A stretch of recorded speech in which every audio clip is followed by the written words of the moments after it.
So I'm going to focus on pulmonary issues in OI.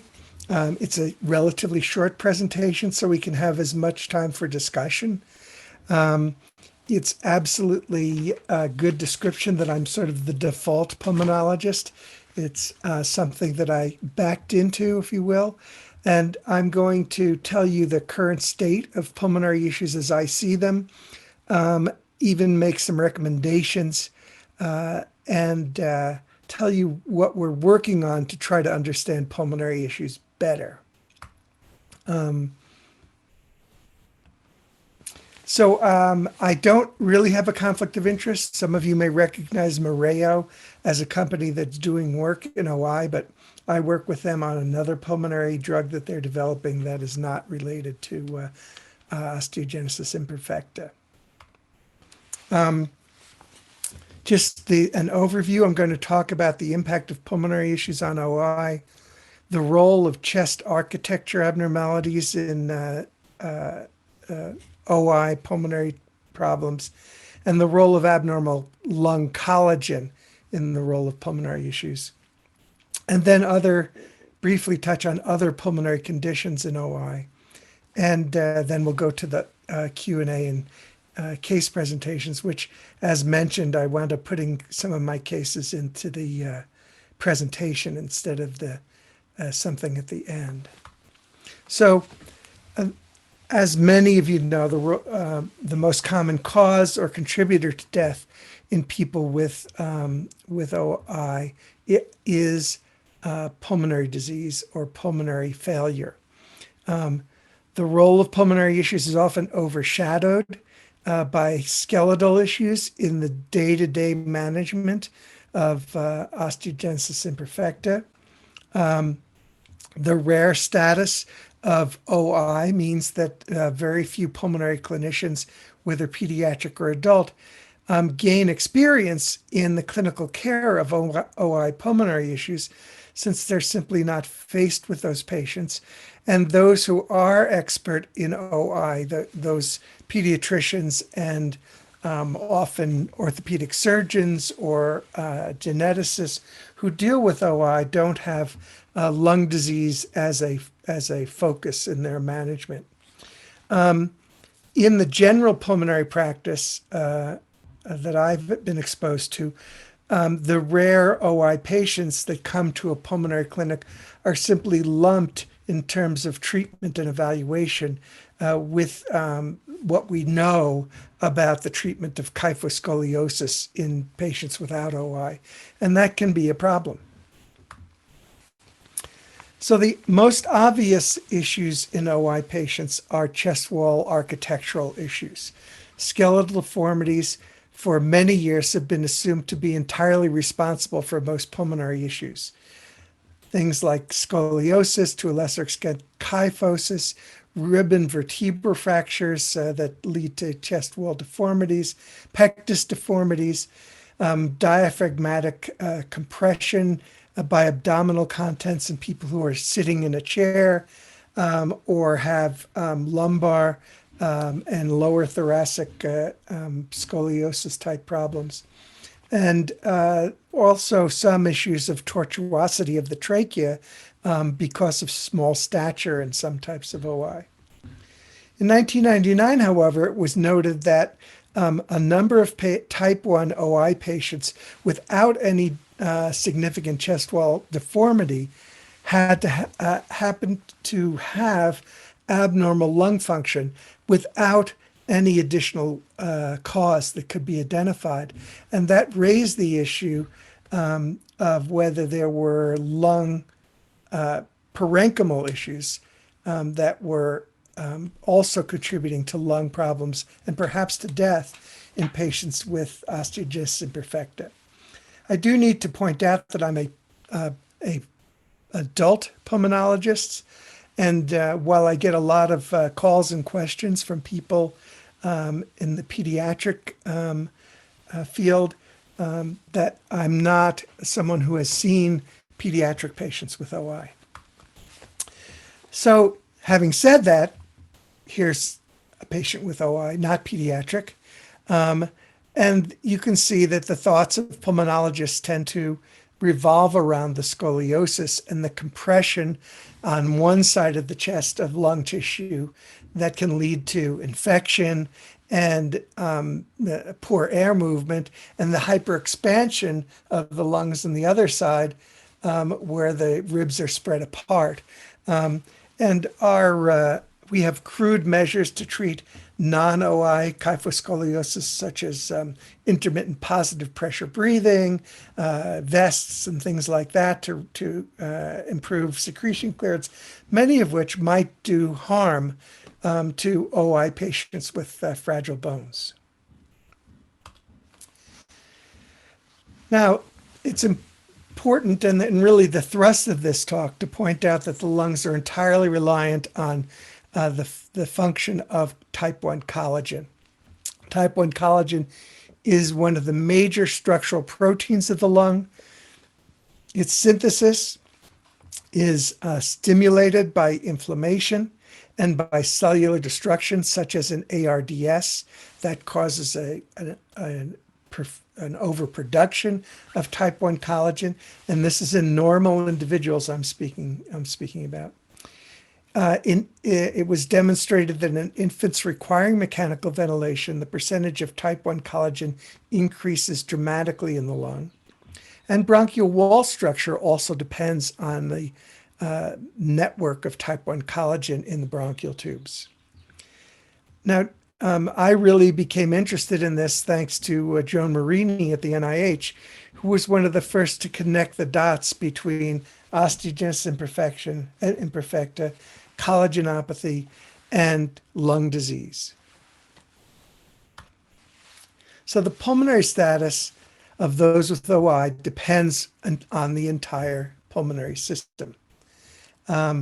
Both abnormalities of chest wall architecture and lung collagen contribute to pulmonary issues in OI, but it can be very difficult to evaluate or differentiate the contribution of each of these things. Certainly, current therapies for OI are focused primarily on bone mineralization, and that would be expected to have no effect on the collagenopathy of lung tissue.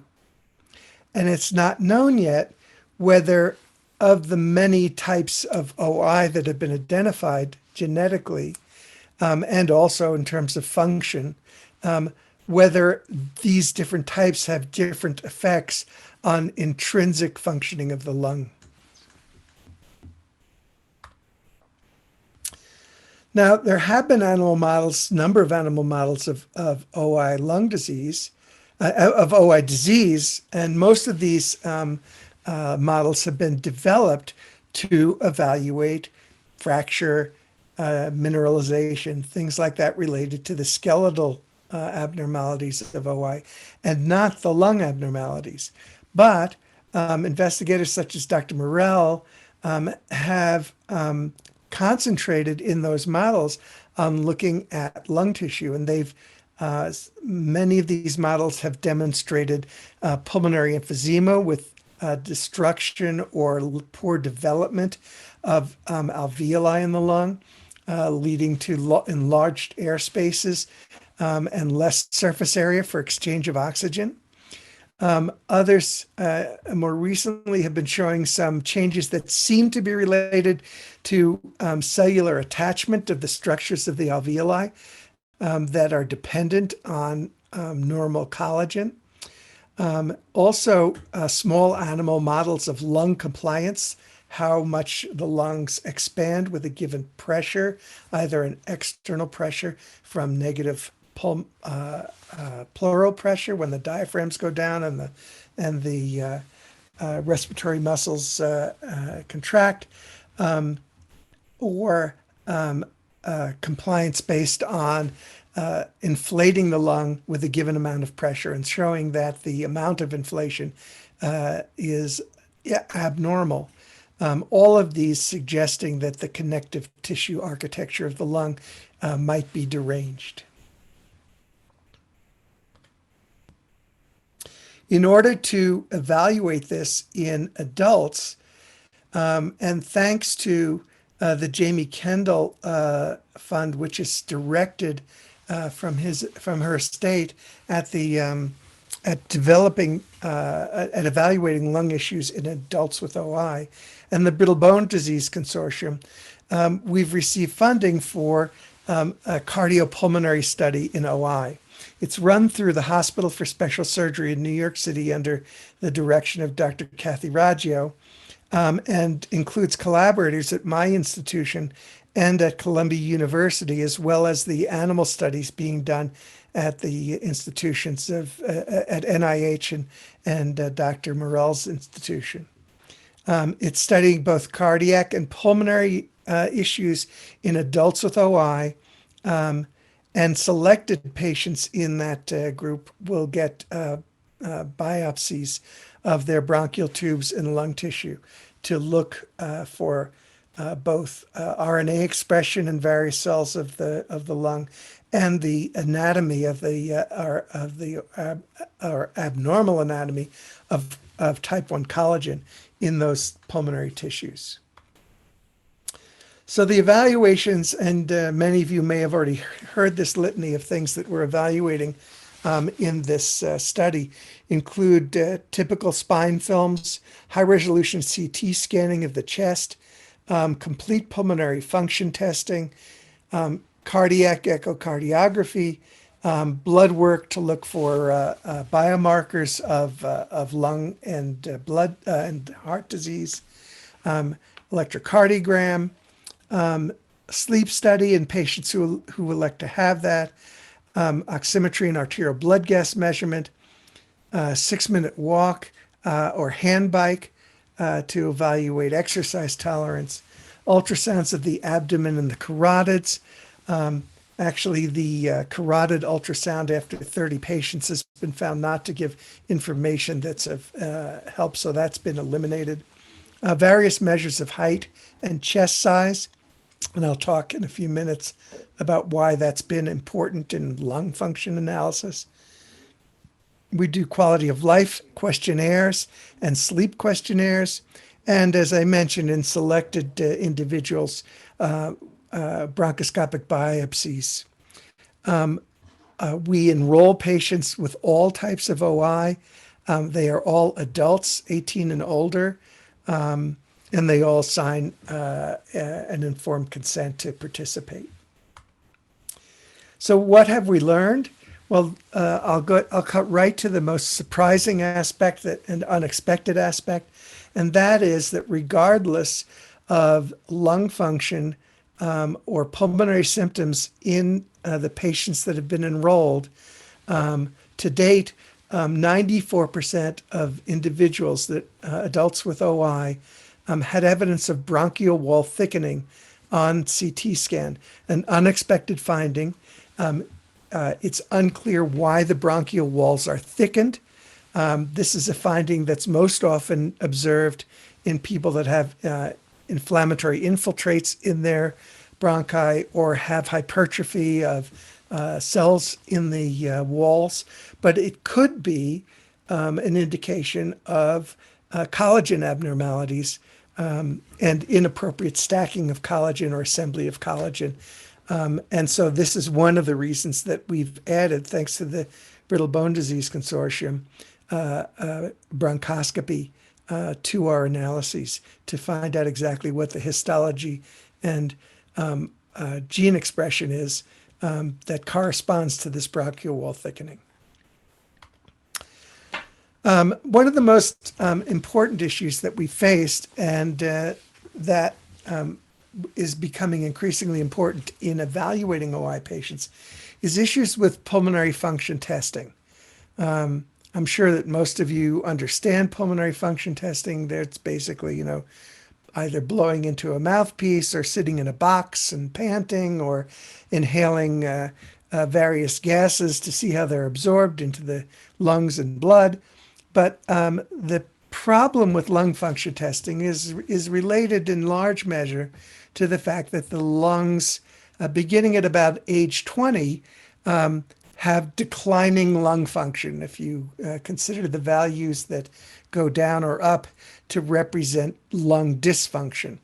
And so to evaluate someone's lung function testing, you need to compare the lung function to what would be expected for a normal lung of that in an individual of that height, age, or gender.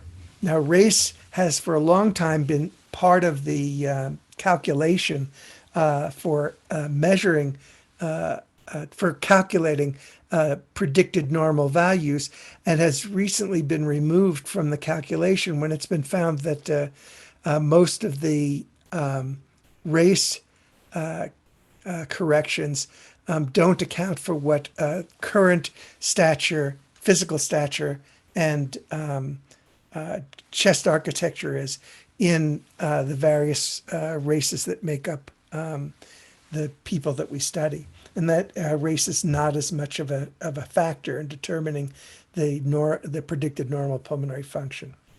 Now, in individuals with short stature that don't have OI, the predicted normal values are usually calculated using arm span as a surrogate for height.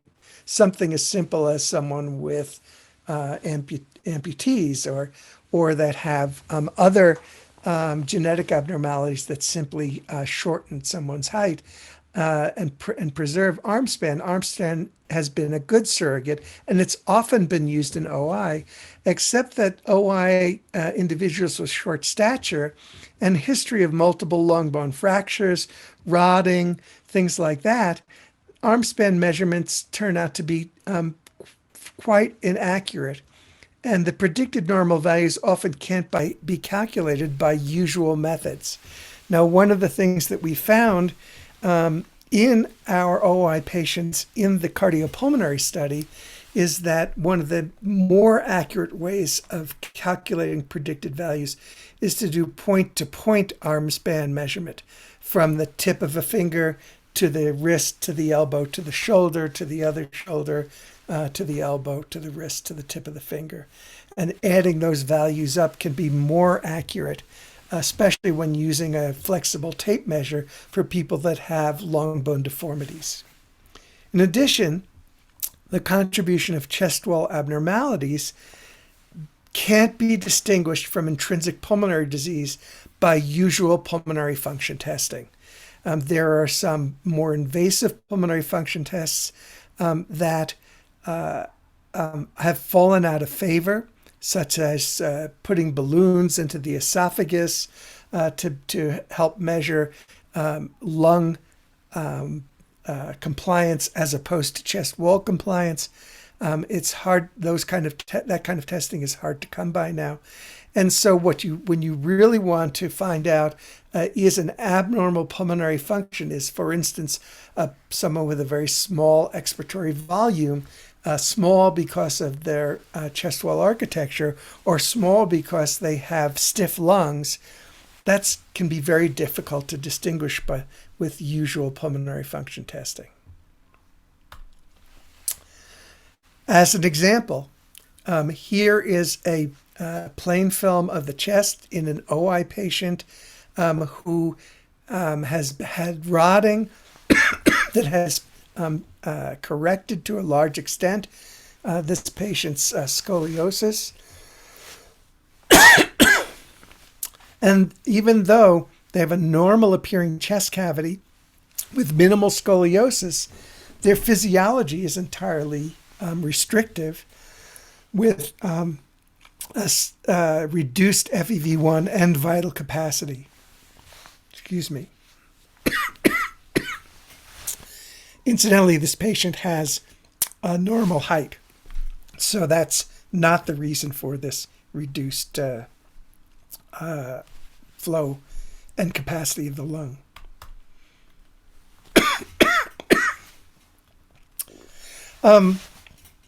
Based on the first 30 subjects that we enrolled in the Hospital for Special Surgery cardiopulmonary study, in the last year we have had two publications. The first, a study on the quality of life measurements in the population that says that respiratory impairment impacts quality of life in osteogenesis imperfecta, independent of the degree of skeletal abnormalities. So there is an element of respiratory dysfunction that can affect the quality of life of these patients, regardless of the degree of their skeletal abnormalities. And then the larger patient on cardiopulmonary status in adults with OI showed that intrinsic lung disease may contribute more than scoliosis in many individuals that have OI. So the litany of measurements that we made in these studies have led to a litany of, cataloged abnormalities in terms of heart valves, in terms of ventricular size, in terms of spinal deformities, in terms of rib fractures, things like that. But the overwhelming component that seems to result in pulmonary issues is the intrinsic lung disease that we have not yet fully been able to describe. So based on this, I have some simple recommendations for those healthcare providers who are seeing OI patients. All OI adults should have regular, preferably annual, complete pulmonary function measurements so that longitudinal changes can be evaluated. One way of getting around the difficulties in deciding on the predicted values of an individual is to simply compare a patient to their own values in the past. We do know what the usual, for instance, decline in FEV1 is in adults, regardless of height in terms of percentage. And so we can tell whether a declining FEV1 is accelerated or not, as long as we have longitudinal measurements in a given individual.